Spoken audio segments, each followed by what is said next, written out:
Sup Shredders, my name is Logan aka Spiderhands and welcome to an SP Reviews where today we have ourselves a track from an act named Bleakness of Eris titled 6th Ranger. And if we switch over to here we have ourselves the art on the screen. There is a bit of backstory to this, but I want to sort of go through the track, listen through both parts and then go over that just so that you and I can go through that together with the context of the song in mind. So we're going to listen through both parts of this song from start till finish. We're going to hear what we think. Let's go. I mean, it's ferocious with these keys in the first place, isn't it?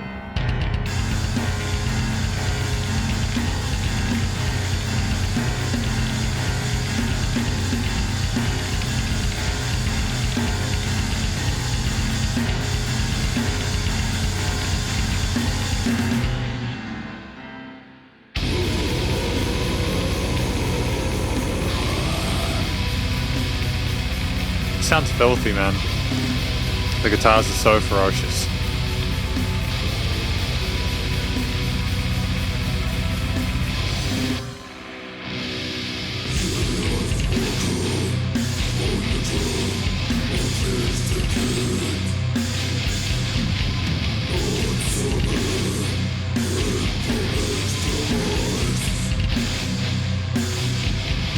I mean, it's like a neutron star level away, isn't it?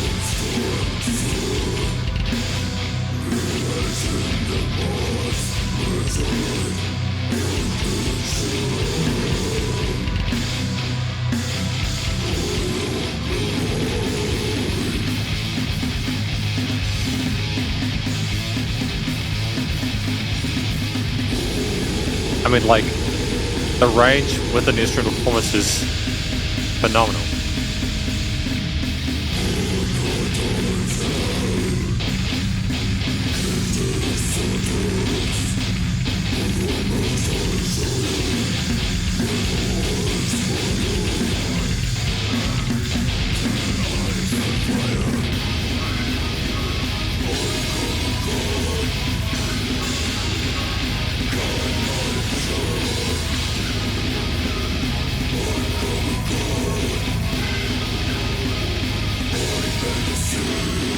Was that the call and response happening there between the different vocal timbres? If so, well played. In addition to the drums, which are phenomenal. The different grooves, the blast beat. Not the blast beats, but like just the ferocity, like the double kicks. And just the grooves in general. It's scintillating. Guitars and bass and synths included.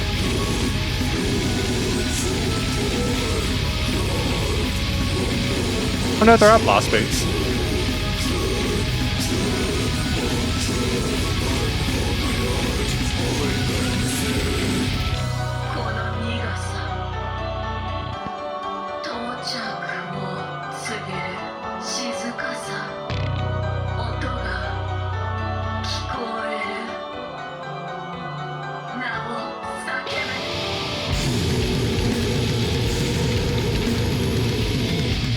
I mean, it was just great to have that lighter section there before it just got back into the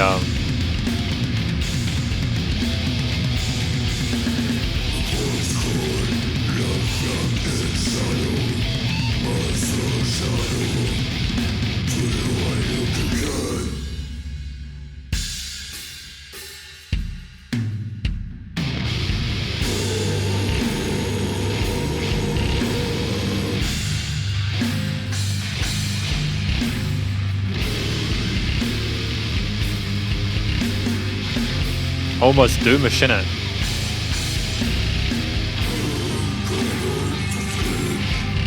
Woo.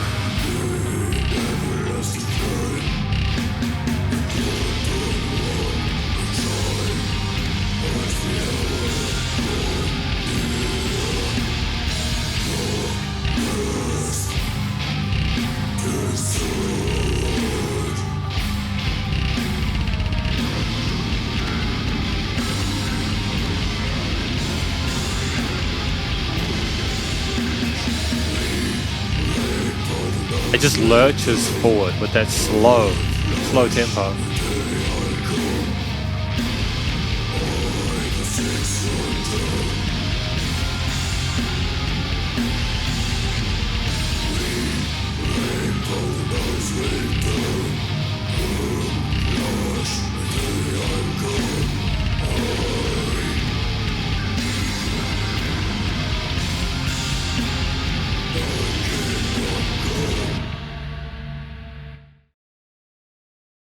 I mean, it's like some of the grimiest stuff I've heard in my time as a reviewer. It's so violent and unrelenting.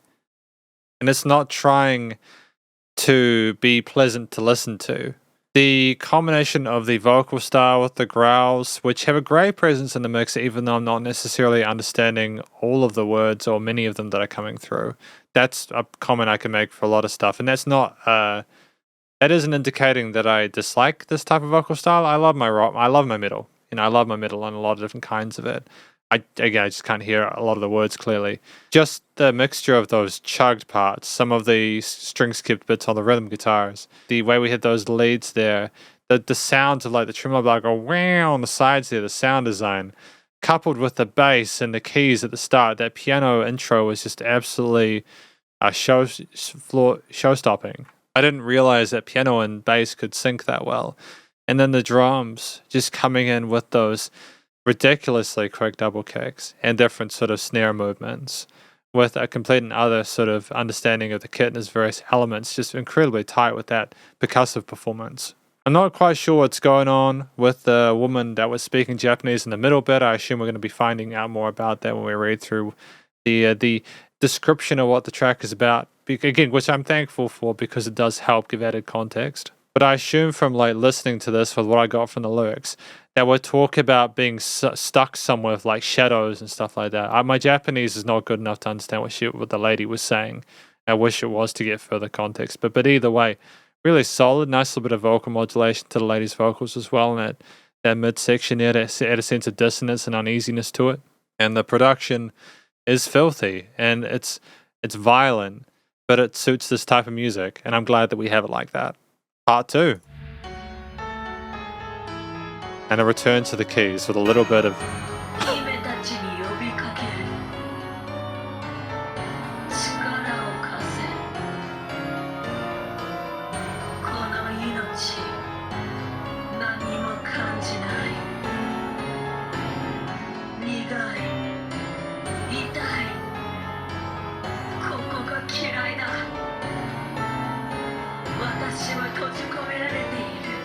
I mean, I think if we're going to have, I assume this is a story about the woman inside the song is about this woman.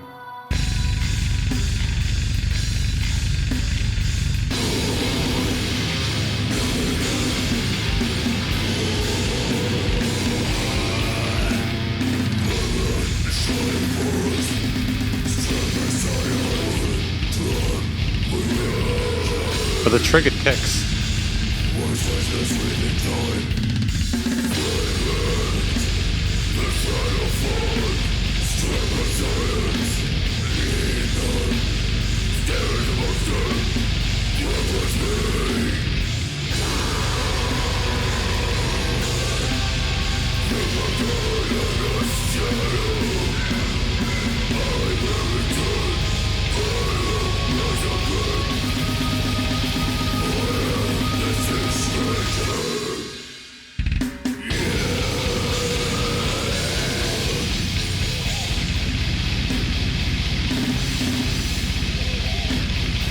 And those pinches are just divine, dude.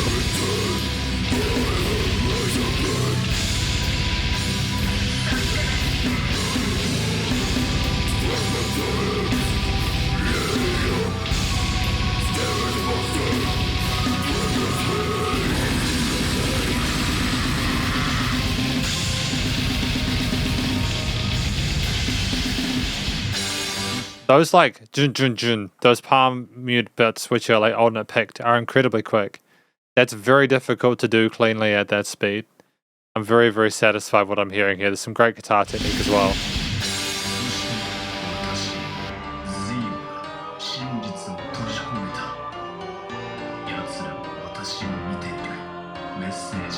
There's a guy there now.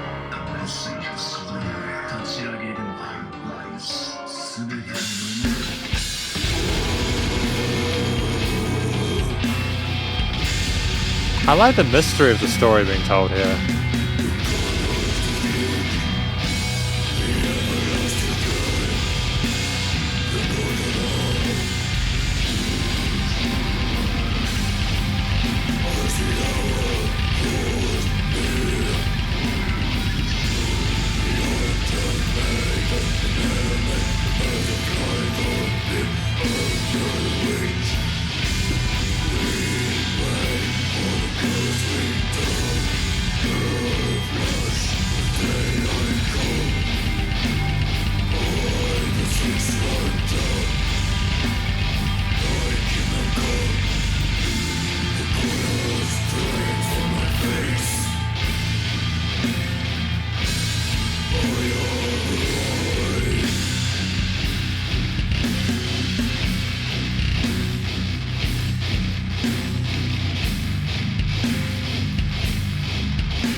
And this is just the thing that's ending us out.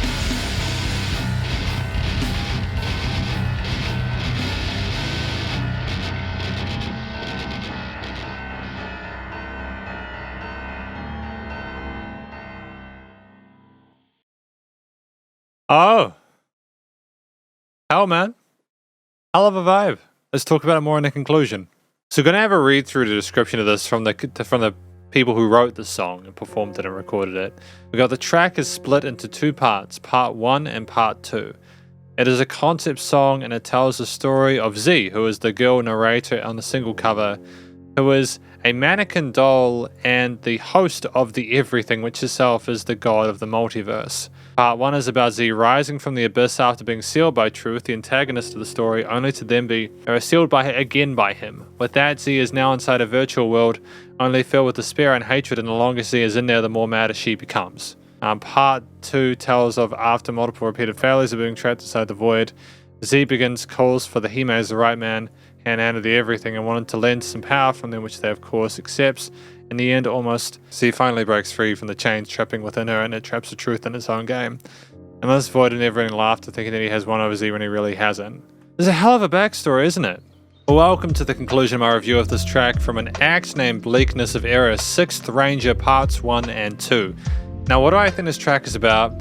Now, what we've already spoken about is what I could tell without having that added bit of context there in the lyrics section was that this was about potentially a woman struggling with a situation that she was in. She did sound like she was trapped. And we also talked about like shadows and stuff like that in that first part, which made me think that she was like trapped in a shadow world or something like that. I think this is really good to have that backstory to kind of tie what you can interpret from what vocal lyrics you can hear clearly to the overall representation of it.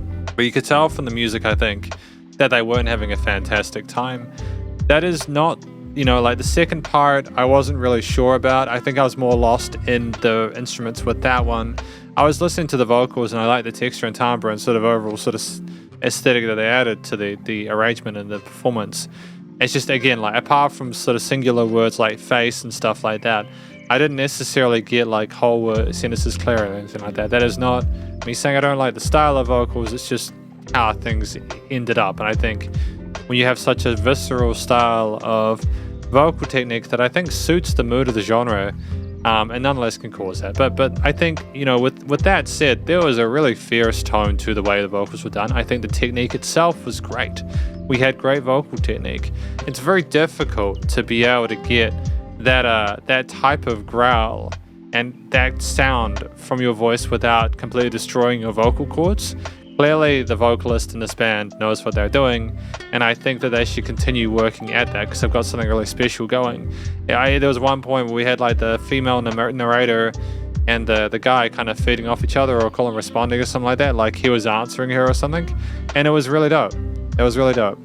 There was less of a need to instantiate really these vocal melodies in like hook lines and stuff like that because it was more through compose than anything else. And so basically we were there with these kind of style of performance there, narrating the track with the added parts of the voiceovers there, necessary help. But I think when you compare the story that was being told or the context we received in the lyric section again with the way that the vocals were performed, it makes sense. It's an incredibly awful, terrible situation that Z was in. And for us to be able to have that performance, the way that was done, with the aggression and the force behind it was completely appropriate to sort of illustrate the way that Z was feeling. The tracks across the 9 minutes, because there was 2 4:41s, but it's basically 9.5 minutes worth of material here. It involved guitar, bass, drums, and some sort of synthy kind of choir parts occasionally, as well as piano. The way the piano, as I mentioned in the first track, the piano came in and ultimately just really sat there in a way that was incredibly dignified. At the same time, having the piano kind of come in and cut at both pieces, it was, like how we had the kind of almost warped tone or way of performing the piano parts in the second track especially, where there was like a easy enough to follow minor idea that had some sort of flat second intervals or some sort of tritones or something to kind of twist it up and make it sort of like manic, like we were slowly losing our mind. But I think when the keys were there, they provided a sort of an indication of what the rest of the arrangement was going to be like. I liked that we kept on that right hand there. I don't think there would have been much of a need for the left. And again, I just want to give a shout out to like how the piano segged with the bass and drums in the beginning, the intro track there. I think that it was incredible the way they handled each other together. It wasn't just that we played the piano by itself and it sounded good. It was also the fact that we had it with others and it niched. The bass guitar was nice and heavy, thick and full in the low end, and ultimately just was a very supportive part of the arrangement. We didn't have a whole lot of bass solos or anything like that. We just stuck with the harmonies and progressions across all the crazy sort of journeys we went on with those parts, whether they were power chords or whether they were sort of like tremolo picked parts or whatever. We were there to support. It was good. The drums were absolutely phenomenal. I mean, like, they were all over the place. They had blast beats and lots of like trigger kicks and stuff like that. Lots of 30-second notes and incredibly quick blasts, and like not blast beats, like tom fills and all that kind of stuff. We knew to go half time. Sometimes we were in normal time, and sometimes we were in double time. There's a lot of range there, and it was almost like we were painting a picture with the drums. And there didn't seem to be a note out of place, even though there were thousands. And ultimately, I think we knew how to sort of bring the overall energy level down to suit various parts. Like, I think there was like a really slow breakdown part at some point, and other times it was just right off the bat. So we were flexible as well with our approach to the kit and the grooves we had there. I think it worked well within the various sort of genres that we were representing here, and was just, really well thought out and polished without being too over pruned. Guitars were phenomenal. The rhythm work especially was absolutely sensational. We not only had power chords and chugged parts, we had incredibly quick kind of tremolo picked parts there. Just all sorts of ways of representing these chords and arpeggios. We had some lead parts here. We didn't have any like crazy sort of guitar solos or anything like that. It was mostly sort of low and mid-range there, just for that, again, that heaviness, that oomph in the mid to low to kind of make it sound like we're a massive colossal titan kind of struggling along the warpath. We didn't just stick with traditional major and minors. We experimented with a whole lot of chromatics and accidentals and stuff like that. We were flexible again with the way we interpreted ideas, and we knew not only how to obey the fundamentals of music theory and composition, but also when to break those rules in order to get the effect we wanted. The same way rules we applied to the piano were eventually applied to the guitars. And there was just relentless. It was just relentless, and it was feral, and the tone was just distortion, and it was just death metal, man. And it was sick. I think that the vocals being the focal point in this mix made a lot of sense because of the variety of different sort of riffs that we played on the guitars, as well as the variation between the piano and the drum parts, when the piano, of course, not been there the whole time, but the drums mostly. And there were the choirs as well, that I'm not sure if they were choir or synth pads. I didn't necessarily put them in the vocals, but if they were choirs, and I think the choirs were nicely fleshed out in a high range to make things kind of glow. If they were synth pads or something like that, that is absolutely fine. Almost gave us sort of a black metal kind of kind of angle to it. I think that just the way it seemed so organic with the way it was put forward and played was really charming. It seemed like they had a great chemistry between the members, and I think that it was a compelling, articulate arrangement. Despite how brutal it sounded, I think you can have both. The theme itself overall was one of struggle and resentment and discontent, and it just sounded like we were having a really awful, crappy time, whatever sort of story we were trying to tell there. So I suppose as a complete understatement, that matches kind of what we're doing within the story and the background that we were giving, and I think that's very appropriate. Part of that is because of not only having, again, the minor chords, but also the tritones and the flat sixes diminished and stuff like that. Just a complete lack of wanting to sort of resolve or make things pleasant or happy or whatever, especially again with the piano intro on the second track there, kind of resolving into complete sort of anarchy. And I think that it's fairly, even without the context of what's going on that was given by the text parts, you could look at that album art or that single art and think, yeah, no, that person's, definitely not having a good time. That mannequin is going through a hell of a time. And I think that therefore makes the theme effective. And as a through composed track, I don't think there's any filler. It was really well done. I understand why it was done in 2 parts, and I think that was very intelligent. Studio recording, mixing, and mastering was splendid. I'm stoked with it. I think that they capitalized on the type of music they were doing well to create a really authentic sounding recording that caught the best parts of both what people would expect from the genre, plus just their general sort of talent. Like, they captured a studio performance there that, it was as raw as can be without being underproduced. The vocals, the guitars were not kind. They were ruthless with their effect in the frequency spectrum stereo field.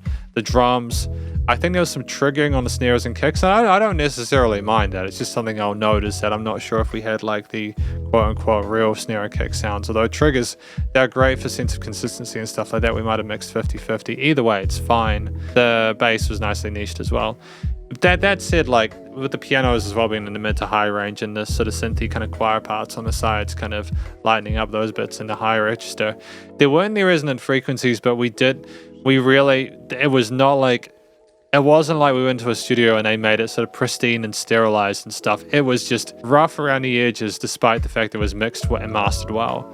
They had a real sense of like grittiness to it that I think is captured by the instruments they used in those textures, just allowed to be what they were. It makes it seem more real, even more gruesome, and I adore that. I think that if you tried to make it sound too pretty and gotten rid of those rough edges, it would have seemed sort of disingenuous and kind of callous. So I'm glad they didn't do that.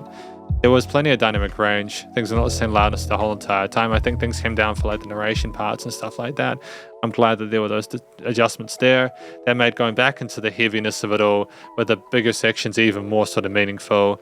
And it was nice and loud without pumping, so the bus compression and limiting was handled. I mean, effectively, this is my review of a track from an act named Bleakness of Eris, titled 6th Ranger Parts 1 and 2, and hopefully you enjoyed it. If you did, please go check them out there. Their various social medias. I'm sure this will be on all digital streaming platforms. So stay cool and stay safe, and please remember to support your local musicians and artists at this point in time, as either hell more than ever with all the crazy stuff going on in the world. And I'll catch you in the next review. Spiderhands out.